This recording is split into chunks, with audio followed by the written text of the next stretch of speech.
Entonces, ¿cuál es la definición de estado epiléptico?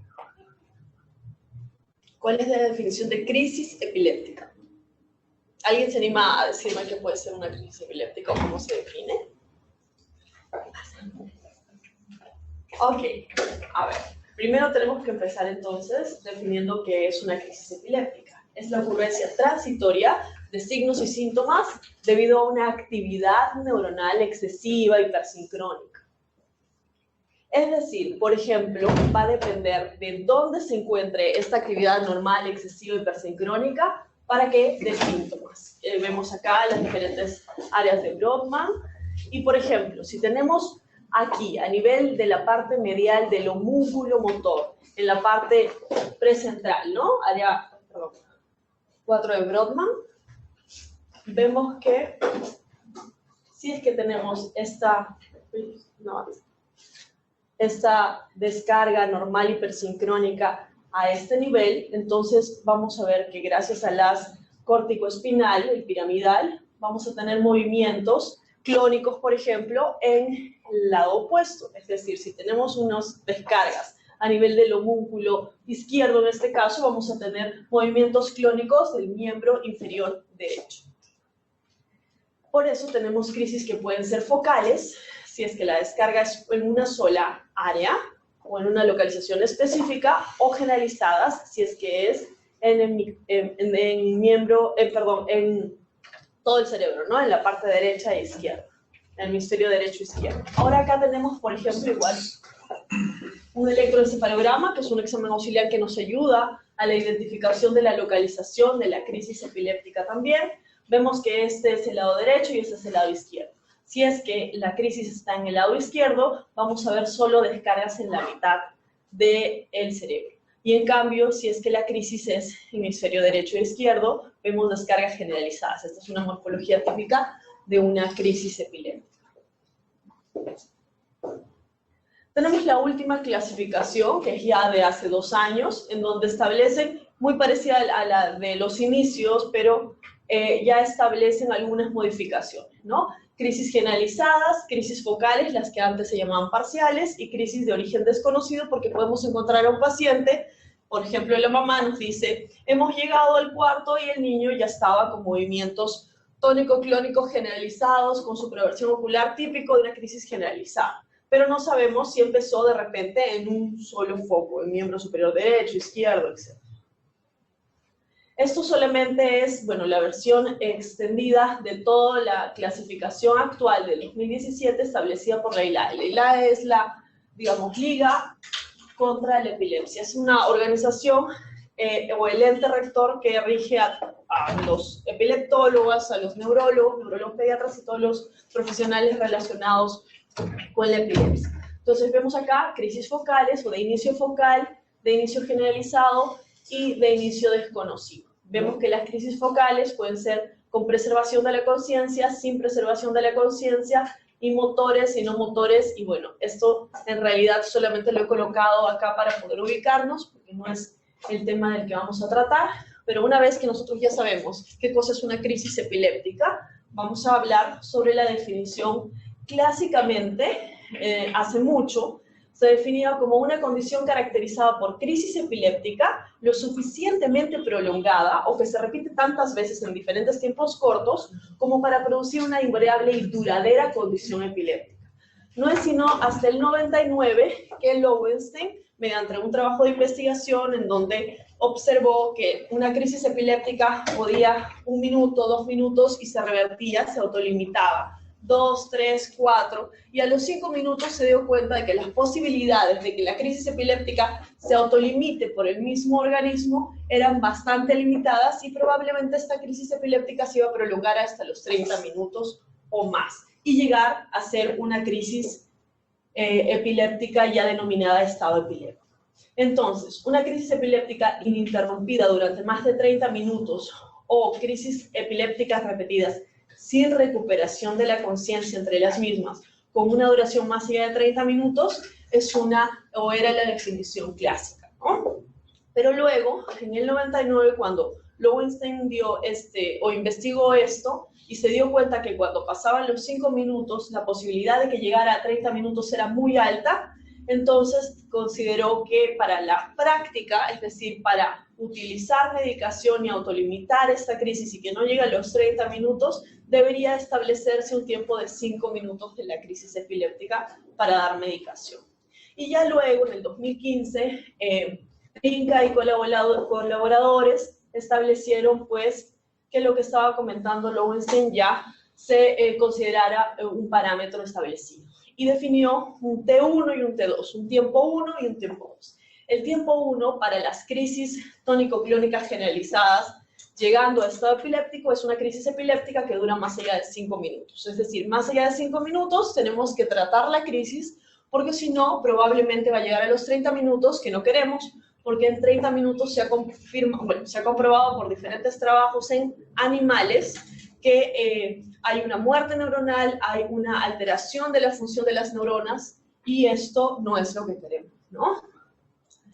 Igual el T2, en estado epiléptico tónico-clónico generalizado, que es el estado epiléptico más frecuente, una crisis epiléptica que dura más allá de 30 minutos. Y todo eso se resume en este cuadrito. La definición actual, bueno, hace ya 2 años establecida, de estado epiléptico, perdón, hace 4 años establecida, el 2015, habla de un T1 y un T2. Un tiempo 1 en donde debemos actuar y un tiempo 2 en donde sabemos que ya va a haber injuria neuronal, muerte neuronal, alteración de las redes neuronales y déficit funcional. Entonces, lo más típico que vemos de lejos es una crisis tónico-clónica generalizada, la más estudiada y la más frecuente. Cuando tenemos 5 minutos de la crisis, de iniciar la crisis, debemos tratarla como si fuera un T2, como si fuera un estado epiléptico, porque sabemos que las posibilidades de que llegue a 30 minutos son súper altas, por lo que estaba diciendo Lowenstein. Y sabemos que a los 30 minutos hay muerte neuronal. Entonces, esto es lo que estábamos comentando. Luego, hay una posibilidad menos frecuente, que es las crisis focales, que lleguen a estado epiléptico, y se habla de que luego de 10 minutos ya manejarlo como estado epiléptico, porque a los 60 minutos se ha visto que hay muerte neuronal. Y en el caso de estado epiléptico tipo ausencia, que es súper raro, no hay descripción de cuándo realmente va a causar un daño, porque es súper raro, no está ni siquiera descrito en la literatura en cuanto al daño se refiere, pero se habla que también debemos utilizar más o menos 10 minutos para detener esa crisis epiléptica. La fisiopatología, bueno, la falla de los mecanismos normales para limitar una crisis epiléptica, ya sea el fracaso por una excitación excesiva o una inhibición ineficaz. El glutamato sabemos que es el mayor excitador, aminoácido excitador en el sistema nervioso, y la activación excesiva de los receptores va a causar un estado epiléptico. Al igual hay otros neurotransmisores también excitadores relacionados, el aspartato, la acetilcolina. El GABA también es una alternativa, su alternancia debido a este nivel en la sustancia negra también contribuyen al estado epiléptico, y otros mecanismos inhibidores como el N-metil de aspartato también, gracias a su bloqueo por culpa del magnesio. Trinca y colaboradores también establecieron en su paper 4 ejes para categorizar el estado epiléptico. En realidad es un poquito tedioso, solo lo estoy colocando para que tengan conocimiento respecto a esto. La clasificación en cuanto a tipos, la etiología también la clasifica, o la determina en todo caso, cómo es el electroencefalograma, si es que idealmente se debería hacer un electroencefalograma el paciente estando en crisis epiléptica, llegando a estado epiléptico, y bueno, la categorización respecto al grupo etario. Ahora les voy a mostrar una tablita de ese paper, que es esta de acá. Es un poquito tediosa, como ven, engorrosa, pero lo importante es si es que tiene síntomas predominantemente motores, o si no los tiene, que vamos a hablar un par de diapositivas respecto al estado epiléptico no convulsivo. Después, de acuerdo a la etiología, la mayoría, por ejemplo, de los casos que nosotros tenemos es un estado epiléptico de causa conocida, sintomática, por ejemplo, o una causa progresiva por un tumor cerebral. Eso es muy frecuente acá en este hospital, ¿no? el electroencefalograma y damos las características del electroencefalograma, su ubicación, si es que hay un patrón específico para hablar de un síndrome epiléptico, la forma de las ondas, las características relacionadas con el tiempo y el efecto de intervención, si se da medicación y remite este patrón anormal del electroencefalograma. Y el grupo etario que obviamente nosotros vamos a categorizarlo en los 3 primeros. El estado epiléptico no convulsivo. Para los pacientes que están en coma, es importante que nosotros tomemos en cuenta que si no sabemos cuál es la causa del coma, entonces tenemos que considerar un estado epiléptico no convulsivo. Pensarlo en pacientes que están en coma, independientemente si las descargas ictales observadas en el electro están o no acompañadas de una actividad motora. Puede o no estar acompañada de una actividad en general, ya sea motora, por ejemplo. Las crisis electroencefalográficas reales, es decir, si hay una persona experta en el tema y considera que hay crisis epilépticas, entonces debemos tratarlas así no haya clínica del paciente.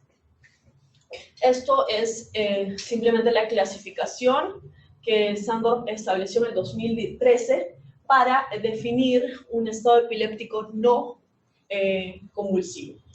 Cuando el paciente tiene una encefalopatía epiléptica, entonces pues tenemos que ver que haya lo que se denomina evolución, un incremento de la frecuencia, de la prominencia de las ondas, es decir, una diferencia de su estado basal. Pero si el paciente es un paciente nuevo, por ejemplo, que no conocemos, que no tiene una encefalopatía epiléptica y llámese encefalopatía epiléptica a un paciente que tiene tantas crisis epilépticas que eso le va a causar una alteración de la conciencia. Vemos que los criterios van a ser que tenga ondas 2.5 Hz, es un tema en electroencefalográfico, me refiero a, todo se mide en un segundo. Si es que hay más de 2 ondas, 2.5 ondas en un segundo, entonces eso es un criterio para considerar un estado epiléptico no convulsivo que no esté relacionado a una encefalopatía epiléptica. Y de igual manera vemos acá otros criterios mucho más específicos si es que no cumple este primer criterio.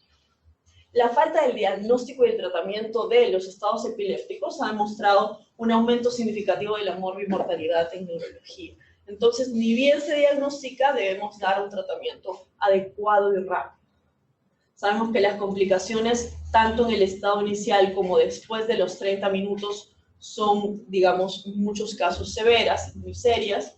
Entonces, tenemos que tener una elección adecuada de la terapéutica. Tenemos que pensar en minimizar las recurrencias, es decir, que no se repitan las recurrencias, una rápida acción y con vías de administración adecuadas y confiables y seguridad y un buen perfil de tolerancia, ¿no? Este es uno de los muchos algoritmos que hay de estado epiléptico. Sabemos que los primeros 5 minutos, además de monitorizar al paciente el ABC y controlar el tiempo, pasan 5 minutos, entonces sabemos que ya tenemos que actuar y considerar que es un estado epiléptico, un T1, ¿no es cierto?, la definición operacional, y manejar con benzodiazepinas. Cualquiera de estas benzodiazepinas, ya sea fuera del hospital o en el hospital. Luego de esto, se puede dar una segunda dosis de benzodiazepinas y más o menos a los 10 minutos vemos que el paciente no mejora, entonces iniciamos estas opciones. Algunos consideran fenitoína y fenobarbital nada más como medicamentos de segunda línea, otros consideran ya el ácido valproico también, al levetiracetam endovenoso. En los países en donde hay endovenoso el levetiracetam, el ácido valproico sí lo tenemos en endovenoso, pero en realidad es muy limitado su uso. Pero luego de los 30 minutos, si el paciente sigue con crisis a pesar de esta medicación, entonces pasamos pues a inducirlo al coma con midazolam, con tiopental, o de repente intentar con otras opciones, como vamos a ver después. Tratamiento de primera línea.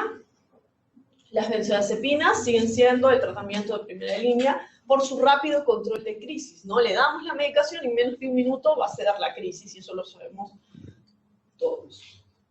Los más utilizados, estos 3, el diazepam, lorazepam y midazolam. El clonazepam también se usa, pero muy poco por el tiempo de acción, que es un poco más lento. El diazepam, alta solubilidad en lípidos, y esto permite que llegue al sistema nervioso central rápidamente. Es altamente eficaz para estado epiléptico. Su acción es en 10-20 segundos, bastante rápido. La concentración en líquido cefalorraquídeo llega a un valor máximo en los 3 minutos nada más. Es muy rápido y está asociada a veces a depresión respiratoria, pero en realidad es raro. Okay.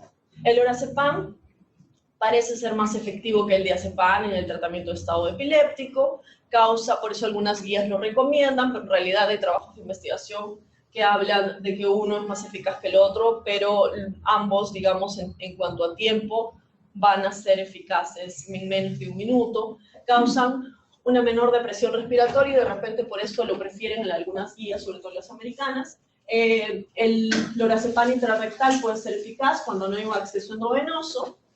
Nosotros no tenemos lorazepam, creo, ¿no es cierto, Carlos? No tenemos acá en el país, entonces pues no lo utilizamos, pero es igual para que conozcan respecto a eso, y las guías clínicas lo colocan mucho como primera opción dentro de las benzodiazepinas. La vía intranasal también se utiliza, sublingual es una opción también, y el tiempo de acción pues es hasta en 2 minutos, demora un poquito más que el diazepam, y puede ser de 4 a 6 horas su tiempo total de efectividad.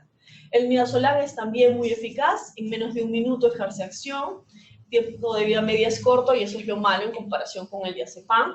Además, se puede utilizar, como ven, por todas las vías, se asocia con un mínimo efecto, sobre todo cardiovascular, y pues es de elección, ¿no? A mí me gusta usar midazolam. Como vemos acá, bueno, eso es un cuadrito que de repente no lo pueden ver tan bien, pero lo he colocado para que vean los diferentes trabajos de investigación que hay. Muchos, la mayoría son ensayos clínicos controlados, randomizados, y como ven, todos dicen midazolam vía oral es más efectivo que el diazepam intrarrectal. ¿Okay? Entonces sí podemos usarlo sin problemas, si es que no lo hemos usado, porque probablemente muchos de ustedes ya lo deben haber usado. Después, respecto al midazolam intramuscular, también es útil, y en comparación con el lorazepam en este trabajo que se realizó por vía endovenosa, era más útil en área prehospitalaria, probablemente por la facilidad de la vía, ¿no?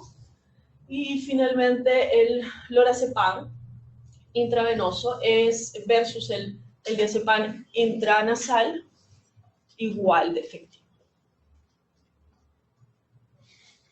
Ok, bueno, estas son las dosis para que si alguien quiere tomar una fotografía. Y la fenitoína tiene una acción prolongada, fármaco de elección, todos lo hemos... ¿Quiénes son pediatras acá? Residentes de pediatría. Residentes de otras especialidades que no sean pediatría. Ah, ok. Entonces, su principal ventaja es prevenir la recurrencia de la crisis, la fenitoína. Okay, se pone la benzodiazepina, se detiene la crisis epiléptica, pero como no sabemos qué es lo que está causando esta crisis epiléptica y hay posibilidades de que recurran las crisis, necesitamos darle un medicamento para que no recurran las crisis. Puede ser la fenitoína o el fenobarbital. Ok, pero como su acción no es de 10 a 20 minutos después, entonces usamos las benzodiazepinas primero. Tiene como efecto secundario hipotensión y arritmias cardíacas, por eso tenemos que monitorizar pues, frecuencia cardíaca y presión arterial.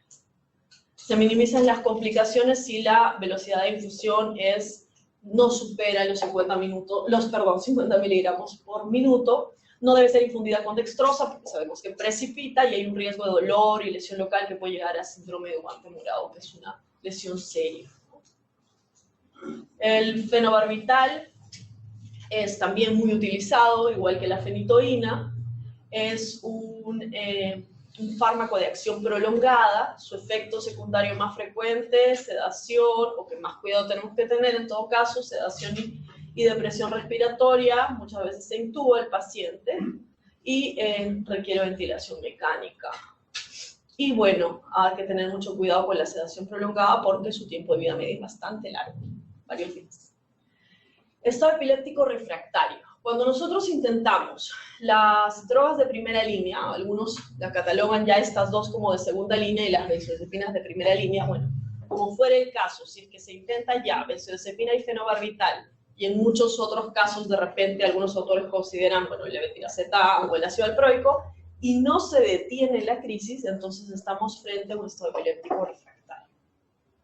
El tratamiento de segunda línea puede ser ácido valproico, levetiracetam, lacosamida ahora, que hay algunos trabajos que hablan bastante bien de la lacosamida. El ácido valproico en algunas series ha mostrado eficacia. Hay un trabajo de investigación con 40 pacientes en estado epiléptico refractario y el ácido valproico detuvo las crisis de manera rápida y más rápida que la infusión de midazolam, 5 minutos versus 17 minutos. Actúa en varios lugares, en los canales de sodio, en los canales de calcio, el receptor GABA. Entonces, pues el ácido valproico es una buena opción. Hay 2 metaanálisis que hablan de su eficacia en comparación con los otros fármacos. Es, digamos que igual que de eficaz, pero muchas veces con menos efectos adversos. El efecto adverso más importante es la transaminasemia, es decir, es bien tolerado. El levetiracetam hay disponible endovenoso en otros países, acá no. Aún hay pocos trabajos de investigación en niños, pero pues todo da a entender que el levetiracetam también es una excelente opción para, y las guías clínicas ya lo están colocando, para el estado epiléptico refractario.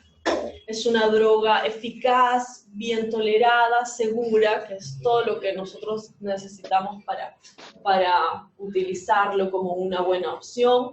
Tiene un amplio espectro de eficacia en varios tipos de crisis, tiene un bajo potencial de interacción y un metabolismo hepático mínimo, además de una baja unión a las proteínas plasmáticas, entonces eso permite que haya un bajo potencial de interacción. Y bueno, vemos que es efectivo, tan efectivo como la fentoína y el ácido valproico.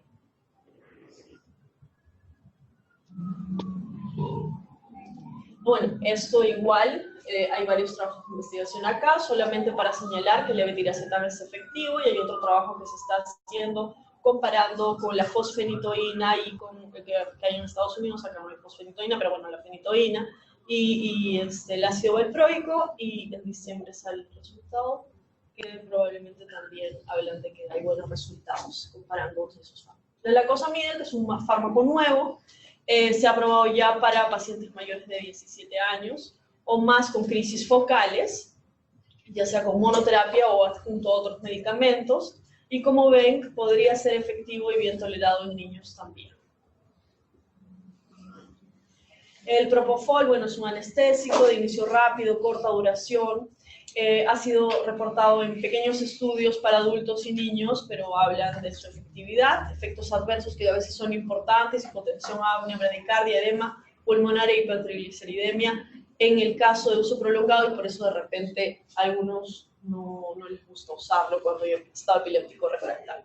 Acá, para señalar el uso de la lacosamida efectivo, la ketamina también la usan, el topiramato vía oral, porque actualmente no hay endovenoso aún en ningún lugar, también es bien tolerado y es una posibilidad.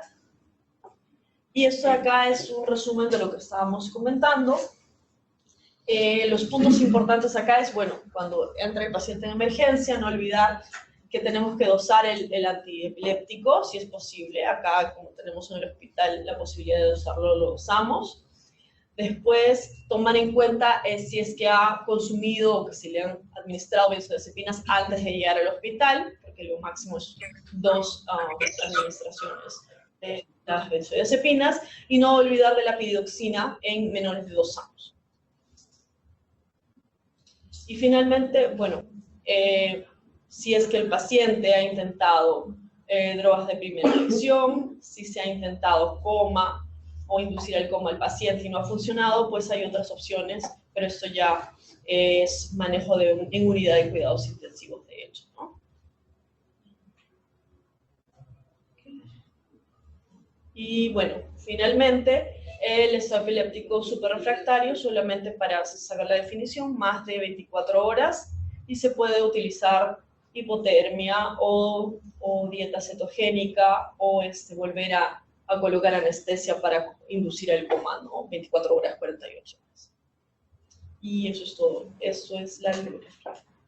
¿Preguntas?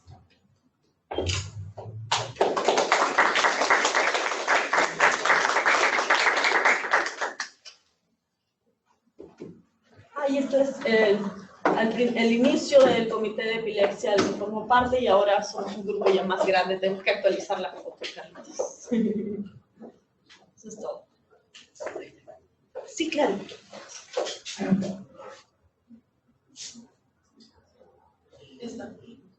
A ver, pregunta esta.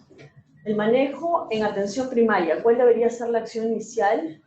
¿Se podría especificar las dosis, por favor, para una posterior referencia a un centro especializado? Claro, yo creo que la mejor opción, viendo el resumen de los trabajos que hay, ¿me puede, por favor, regresar a las diapositivas para que se puedan quedar así? Es el midazolam. El midazolam vía oral o intranasal, ¿no es cierto? El midazolam intranasal, bueno, podemos usar 0.2 intranasal, 0,101 por kilo, y yo creo que esa sería la mejor opción para la atención primaria, ¿no? El midazolam en ampolla sí creo que lo tenemos, y el acceso es súper fácil. Entonces, de hecho, idealmente ir haciendo la anamnesis es una buena opción al familiar si es que hay otra persona más, el ABC, y contar el tiempo, si es que pasan 5 minutos luego de, ¿no? Crisis epiléptica, inicia la crisis, el papá llega, entonces empiezas a contar el tiempo, no sé a qué le estoy respondiendo, como que... ya. A ver, perdón, voy a pasar la diapositiva para que puedan ver de la dosis, para que puedan de repente anotarla. Ok, entonces el paciente llega, preguntar cuánto tiempo está con la crisis epiléptica, generalmente no lo sabemos, generalmente ha pasado los 5 minutos, entonces darle una benzodiazepina si no le han dado nada, midazolam, como les comento, para mí es una buena opción, intranasal 0,2, 0,1 por miligramos por kilo en cada fosa nasal podría ser una opción, y luego seguir contando el tiempo, si es que seguimos 5 minutos más, de repente el siguiente bolo, que podría ser otra benzodiazepina o la misma, de repente diazepam intrarrectal, diazepam intrarrectal en esta dosis, 0,5, porque generalmente son números más pequeños, pero si son más grandes, bueno, 0,3, con un máximo de 20 miligramos. Si es que no se detiene la crisis, ya fenitoína y ya ir preguntando al familiar que podría haberle causado esa crisis epiléptica, y por otro lado, idealmente tomar exámenes de laboratorio si se pueden hacer, ¿no? Eso es, digamos, lo que lo básico. Y la fenitoína, recuerden que el tema de la dextrosa precipita si es que no utilizar dextrosa. De la sanidad de la FAP sobre los productos de epilepsia, ¿desde cuánto tiempo antes se podría detectar? Uy, a ver, se refiere supongo a las auras, pero las auras en realidad ahora se considera que es parte de una crisis epiléptica. No se puede, digamos, detectar antes porque son segundos antes en la mayoría de los casos.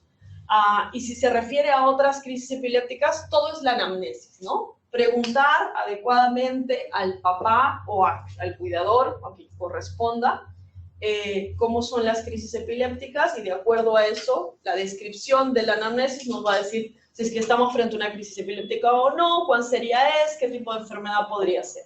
Pero en realidad los pródromos o auras van a ser muy difíciles de que nos sea útil para un manejo, más es para un diagnóstico, para sospechar en dónde está la localización de las descargas anormales hipersincrónicas, ¿no? Va por ahí, va más para el estudio que para un manejo. Para que no siga otra vez. Esas son todas las preguntas. Si los médicos, usted va a preguntar, Eso es todo, ok. Gracias.